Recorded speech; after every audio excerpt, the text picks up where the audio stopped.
Hello and welcome to this episode of the Corporate Escapists TV show and podcast. I am your host, Christine Innes.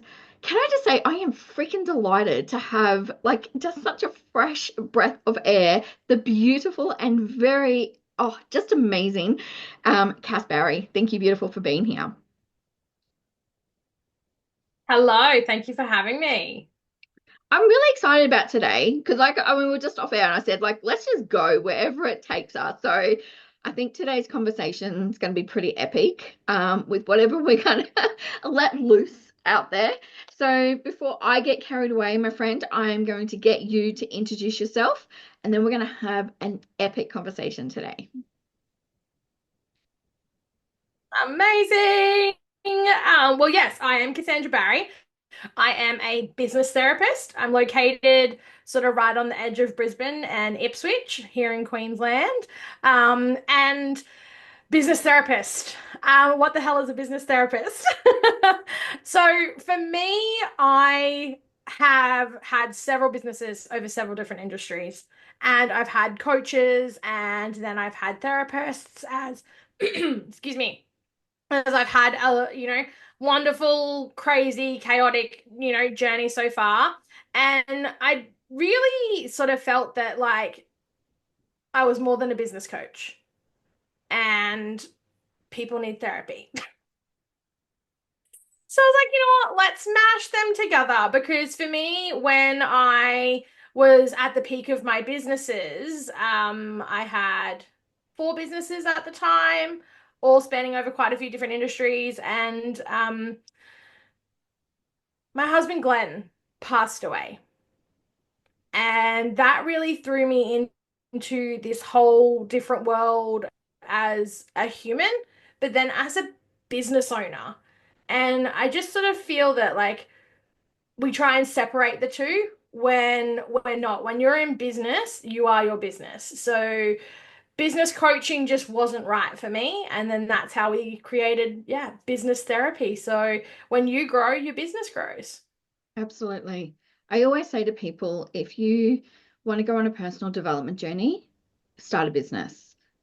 And honestly, what you're doing is so needed because, you learn so much about yourself, sometimes the good stuff and sometimes Mm. the not so good things as well. So, having someone like you, that's what I love is the fact that you're not just teaching from a textbook, you're teaching from real life as well. Like you've been through it and you've come out the other side. And I think that's probably one of the best things I ever look for in a coach myself is somebody who's been through it as well. Oh. Mhm. I think the thing is as well, like everything needs to be like it needs to be lived. Even if you learn it in a textbook, you still then need to go and action it to one, anchor it in and to actually learn from it. Everything needs to be put into action for you to really be able to truly learn it. Yeah, absolutely. How much has, when you first started your businesses and you look back now, what would be the one piece of advice that you would have given yourself back then? Get a good accountant. I love it. Absolutely. Yeah. Oh, yeah. It's not even getting a good accountant. It's finding the people who you can understand and who understand you and who you trust enough that you're not afraid to ask the questions.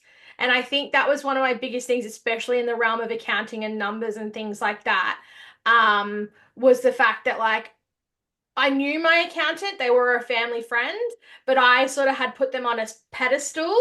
And I was too afraid to ask the questions or to just question them.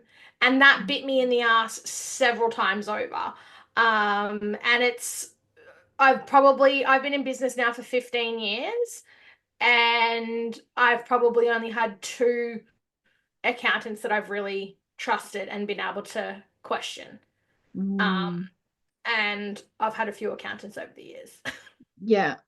Yeah, it's interesting you bring that because it's literally something I've gone through. I've just started with a brand new accountant, Mm, but it's a giving yourself permission to ask the questions because sometimes we're like, oh, as a business owner, I should know this, but you are the expert in your field, not the Mm. expert in their field. And that's okay to ask the questions that you are probably going to be really uncomfortable with it. But also, too, like you said, you put somebody on a pedestal, it's almost like you're trusting before they even show you the proof of what they can do. Oh, 100%. And I think that's the thing. Like, this shit's way deeper than fucking, get a good accountant. But it's for me, it was that permission piece. It was that questioning. It was Mm, that, again, they're supposed to be the expert in their field. So you put a lot of faith and trust in them. Just like, at the time I was a hairdresser, so my clients put faith and trust in me with their hair. So I kind of did the same with my accountant, but then never questioned it. And there's so many other things that have happened throughout my business journey that are the same thing that I'm like, why didn't I question that? mm, Or why did I allow that to happen? So it's yeah. taking ownership, but also giving yourself permission to make mistakes. Yeah. I love that, the permission to make mistakes, because we forget that we're still human beings. We're here to have a human experience. And that sometimes means like doing stuff that you may not make the right decision, but it's the decision that you made because of the information you had at the time. And we Mm. put ourselves down so much based on those decisions, but we didn't have the information maybe to make a better informed decision back then as well. Oh, for sure. And I think no one goes into business really truly knowing exactly what's involved. So you're learning along the Yeah. way as well. Yeah. Um, and in business, you cannot do and be absolutely everything. Like you just Yeah. can't. And trust me, I've tried. Yes. Yeah, no, absolutely. There's a How much have you, like, obviously there's business strategy, there's business mindset. Mhm. Like, what have you found is probably one of your most successful tools that you have really embraced the most for your Yeah, business? is listening to my body. Is actually Mm, listening to me. So not putting my business first, putting myself first. mm, So last year I cut my hours. Like I dropped a couple of nights that I was working. I cut my hours back. I was picking my son up from school and having the afternoon with him, and I tripled my business. yeah. I opened less, made more money. So that was listening to, what I needed. And then my business kind of flowed from there because our businesses they are birthed from us. Whether you're actually even running your business or you're working in your business or you could be, sitting in the office and other people are running the business for you. You might not even really touch base with your business much. I've got some Mm, friends who check in on their business every 3 months and it's all good. But the thing is that business is still energetically tethered to them. yeah. So when they're not in a great place, the business will reflect that, whether Mm, you're in there or not. And I learnt that the hard way. 2018, I had a motorcycle accident, and I ended up with shoulder surgery. I was out for about 18 weeks. I had an addiction. I ended up with an addiction to painkillers, and I wasn't even going into my salon because there wasn't anything I could do. I couldn't even sweep the freaking floor. So there's no point in me being in there. I had a great team that were running it, but looking over that 18-week period, the business dropped substantially. And that was because my energy was so off. yeah. The times that I did touch or I did interact with the business was negative. Like I was angry or I was a terrible boss at that time. I really, really was. Mm, And I couldn't understand why. I'm like, I'm not even in there. Like I wasn't even working on the floor anyway. So income wise wasn't relying on me that being there. But I was just like, but I'm not even there. Why is it still shit? I'm not even there. I know I'm in a bad mood, but I'm not even there. Like, and then it's now as I've kind of progressed over the years now, realizing that it's the energetic tether from me to the business that I birthed that I am still in control of, whether I like it or not. So mm. if shit's going haywire in your business, take a step back and have a look at what's going on in your life as well. Yeah, absolutely. Because I mean, I love that because so many people forget that, like on, oh yeah, I've got a business, oh, it's got its own brand, it's got its own identity, but it's still you. Like you are your business. And I think that so many business owners forget that element. They forget it in their marketing, they forget it in, their strategies, they forget it in how even they show up themselves for what Mhm. they're wanting to achieve, because we can all have stuff happen in our lives. Mhm. You've experienced stuff, I've experienced stuff, but we still have a goal and a dream, and it's that why do we start the business? And I think we forget the why so many times as a business owner. Mhm. And it's just as well, like it's not even your own energy, it's other people's um energy and the Mhm. way they look at your business. Like for me, I sold my salon 4 years ago, and I still have people connecting me to being that hairdresser and that salon Yeah, owner. So even if you're not a part of it, your energy is still tethered yeah, to, parts of it. Um, and when I've seen it with big brands as well, like big brands have like sold or been bought out, but the person who created it is still energetically tethered to that business and that brand because yeah. of other people's perceptions. So, um, there's always going to be that connection, and you have to take fucking ownership for that. Yeah, absolutely. I think the biggest and the hardest sort of, whether you use pill like to swallow sort of thing, is the ownership of the highs, the lows, and everything in between. Like it's messy sometimes, but Mhm. when you own it, I feel like deeply like the work that I've done, like personally, is that when you own it, you are actually taking that full responsibility, but also too, you're not allowing anybody else, and like you're talking on an energetic level, they're not in control anymore. So Mm. you take that personal responsibility, you own it. So you actually release the energetic connection to other people to have the influence over it as well. Yeah. Yeah. It's putting in that well, it's claiming it. Yeah. It's claiming it and accepting it. So it's claiming your responsibility for it, but then it's accepting, like I said earlier, it's accepting the mistakes and the lessons and the wild rides that will come with it as well. Like, Yeah. and yeah, you don't go into business, or if you do go into business thinking it's going to be easy, you are well and truly in the wrong position. Exactly, exactly. I was watching a video the other day and they used the analogy, like those like blow up sort of punching bag sort of things. And they're like going, oh, like it goes over, it comes back up, it goes over and comes back up. And the person, I've got to remember who it was. And they're like going, oh, sometimes I just want to fall back down and stay down.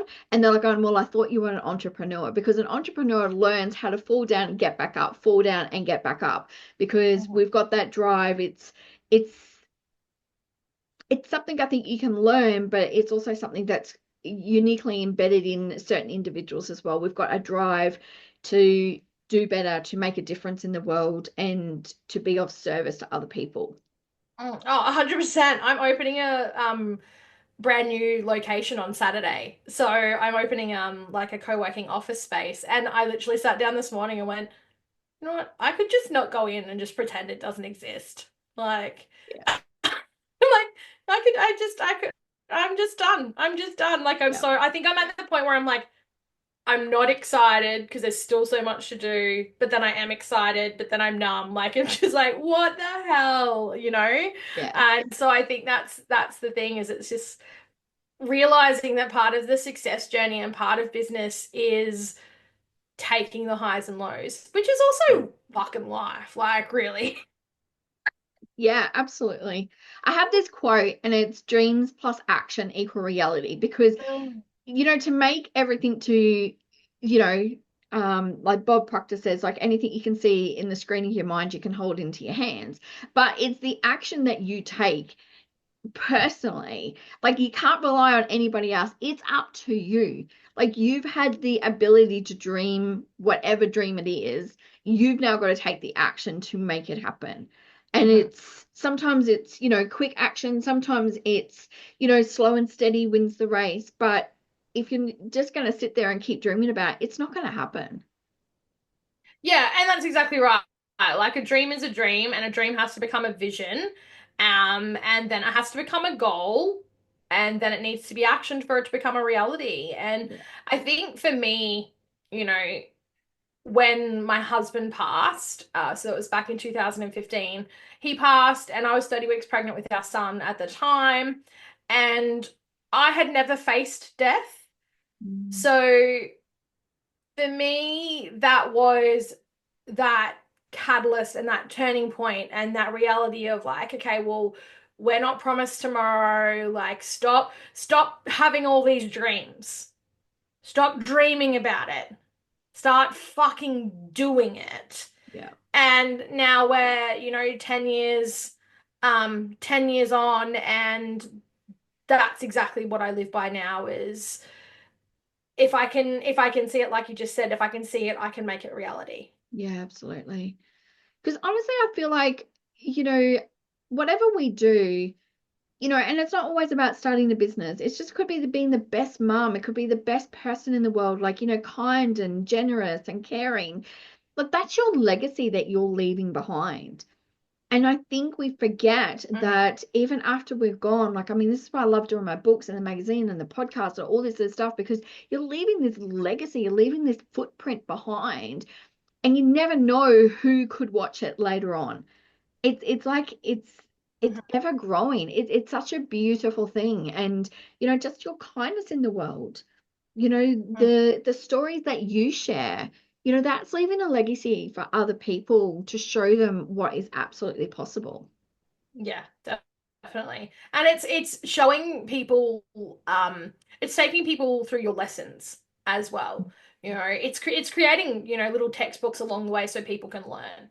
Yeah, And that's what we're supposed to do. We are supposed to evolve.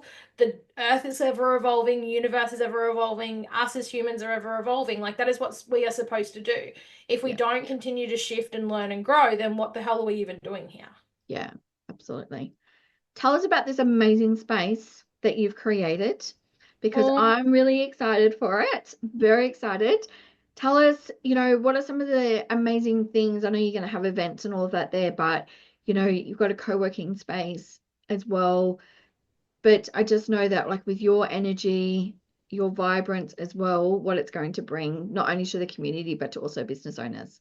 yeah, so for me, like out here in Ipswich, we're really not far. Like we're not, but we are a little kind of, semi-rural city, country town, really.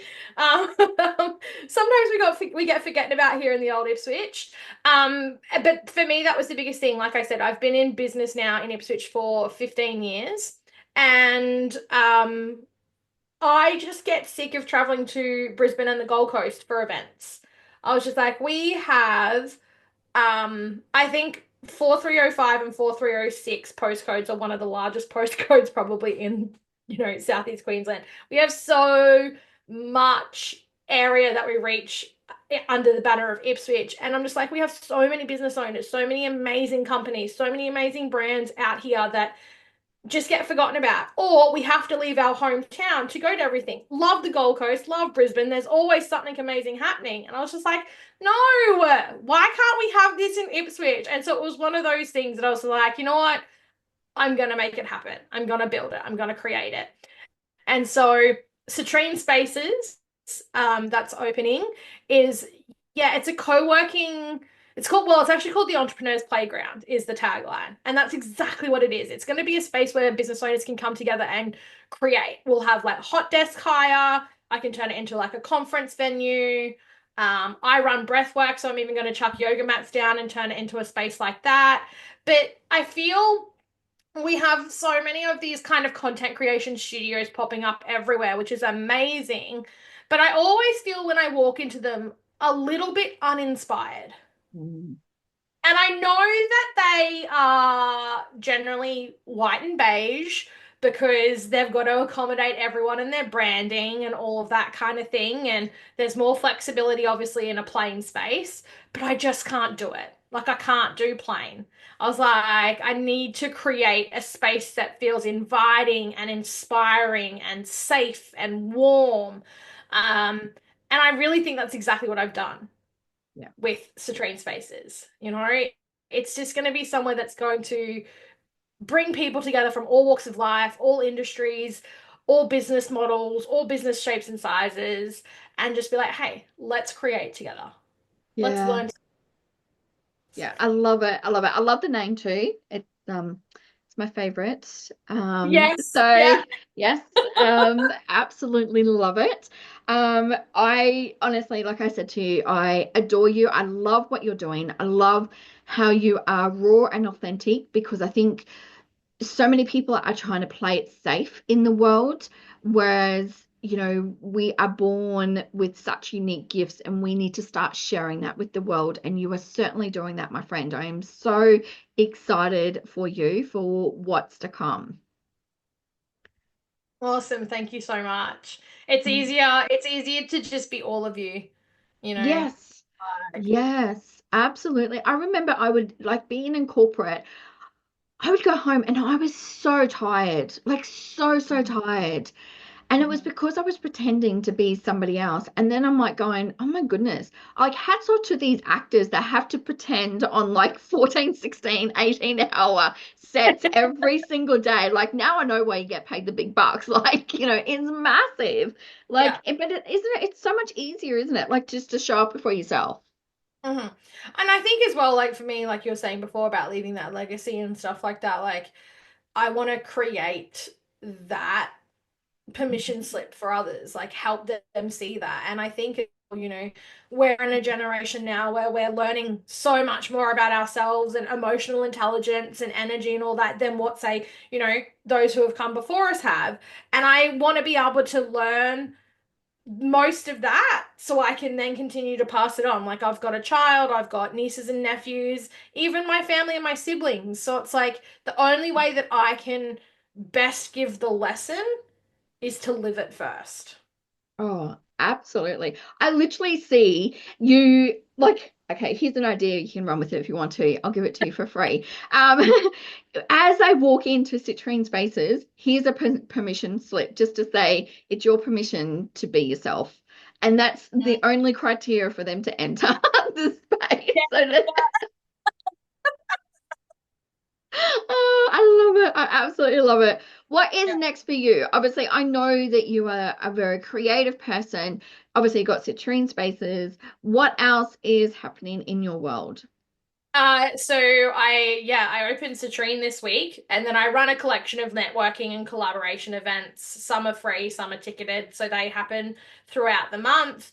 But then also next month I'm actually launching Messy Business. So it's a really nice, intimate group mastermind, I guess, coaching course container. I don't know, all of the fucking words that we throw out there. But I've really just learnt over the past year of working that I don't work great. Well, I do. I work amazing in everything I do, just, tickets. Bit of an ego stroke there. But no, I work better in more intimate environments when I'm working with my clients. And it's taken me a good 12 months to one, accept that because we're taught so much like, oh, service more people at once and it'll make you more money, blah, blah, blah, blah. And I'm like, yeah, it's not about the money. I love it and I'm grateful that I'm making it, but I'm not striving for $1 billion business. Yeah. That's not my level of success goal. So for me, I've really scaled everything back. So everything's moving more into a more intimate relationship and connection. And so messy businesses are these small pods of 6 business owners. I love it. And I'm I love like, it. over 12 weeks, I'm like, oh my God, the things that we can do together in those small, intimate spaces. And then even with my networking events that I run, they're capped at like 30 people. Yeah. So it's just, I really want to focus this year on that intimacy, knowing the people that I'm working with, creating like really actual, strong, lasting relationships. Mm. I am hearing you on all levels with that. Mm. So yeah, definitely. I mean, I said to myself I wasn't going to have a coach this year. But when I've been looking at coaches, I'm like, oh, I can't do the big groups anymore because you get lost in it. And as you would know, like when you work with a coach, like it's not just the business growth, it's also the personal growth that you've got to allow the time and space for Mhm. that to happen as well. And I feel like sometimes in those bigger groups, you don't get the capacity to sort of allow your body, like you're saying, your body, your mind, your spirit to sort of catch up to where your business is going. And also sometimes vice versa. And I think sometimes there are some of us who have joined big groups, and are like, oh, it's okay. I can just hide in the background here. Yeah. And oh yeah, cool, I showed up. I was on the Zoom. Yeah, but you didn't fucking do shit. So Yeah, just wasting your money and your time. exactly. Exactly. Well, I am so excited for you for what's to come. We are going to pop all of the details below that people can reach out to you. If Awesome. anybody is watching this episode, what is one piece of advice, whether it's life, business, whatever you want to merge into it, that you would give them right now? I'm gonna need to get a new one, but this is so alive to me right now. I think I've said it on like the past few podcasts. But it's so fucking true. And it's so simple. It's what you aren't changing, you are choosing. Yes. Oh, I And it, love it. yeah, it's so true. You know, you have the Yes. ability, everything is a choice. Yeah, absolutely. Before you go, I want to ask you 5 questions that we've been asking all of our guests. It's just a little bit of fun for everyone to get to know you on a personal level. Are you ready? Yes, let's go. Okay, cool. So, if you had some spare time, would you prefer to curl up with a book or to watch a movie? Book. Are you a Kindle person or are you a physical book? I've just started tinkering in Kindle. A friend of mine had one for sale and I've just started, but it's also because I live in a tiny home. Like I am a book person. Yeah. Um, my office is probably like, almost the size of my bedroom. So I've had to go to Kindle because I just don't have the physical space. Yeah. Whereas otherwise I'm a book person for Yeah. sure. I struggled. I met the Kindle with resistance. I love it. I love it. If you could, you're traveling to your like dream destination, would you prefer to travel by boat or by plane? Ooh, plane. Plane. Yeah. Yeah. I don't like flying, but I know I get there quicker. Yeah, yeah. And to be honest, we went whale watching like a couple years ago, and that didn't end pretty, but that could have also been the alcohol. Yeah. Like, Yeah. I you know, I understand. I understand. I understand. really do want to go on a cruise. Everyone keeps telling me how amazing cruises are. So it's like, all right, maybe I'll have to give that a go. Yeah. Yeah, I know. It's that, and also it's either a cruise or going to the States next year. So I'm trying to work Nice. out whichever. Yeah. So you're going to have a amazing dinner party. Now you're allowed to invite one special guest, and that can be from the past or from the present. Who would it be? And this is probably sounds like cliche as shit, but yeah, I'd have to invite my husband. Yeah, Yeah. yeah, Yeah. yeah. It would be really special. Yeah, Mm. I love Mm. it. Yeah. And if you could describe yourself in just one word, what would it be? Chaos. It's a beautiful chaos. It's Thank you. amazing. I I love it. love it. It's gloriously chaotic. I love it. I love it. Yeah. Oh, amazing. Well, the beautiful Cassandra Barrie, thank you so much for being here on today's show. We're going to pop all of the links how people can reach out to you. Thank you so much for joining us here today. Awesome. Thank you for having me. Thank you, everyone who has watched this episode. We are absolutely thrilled that you have been here. Remember to live life to the fullest every single day. Love and light to you all.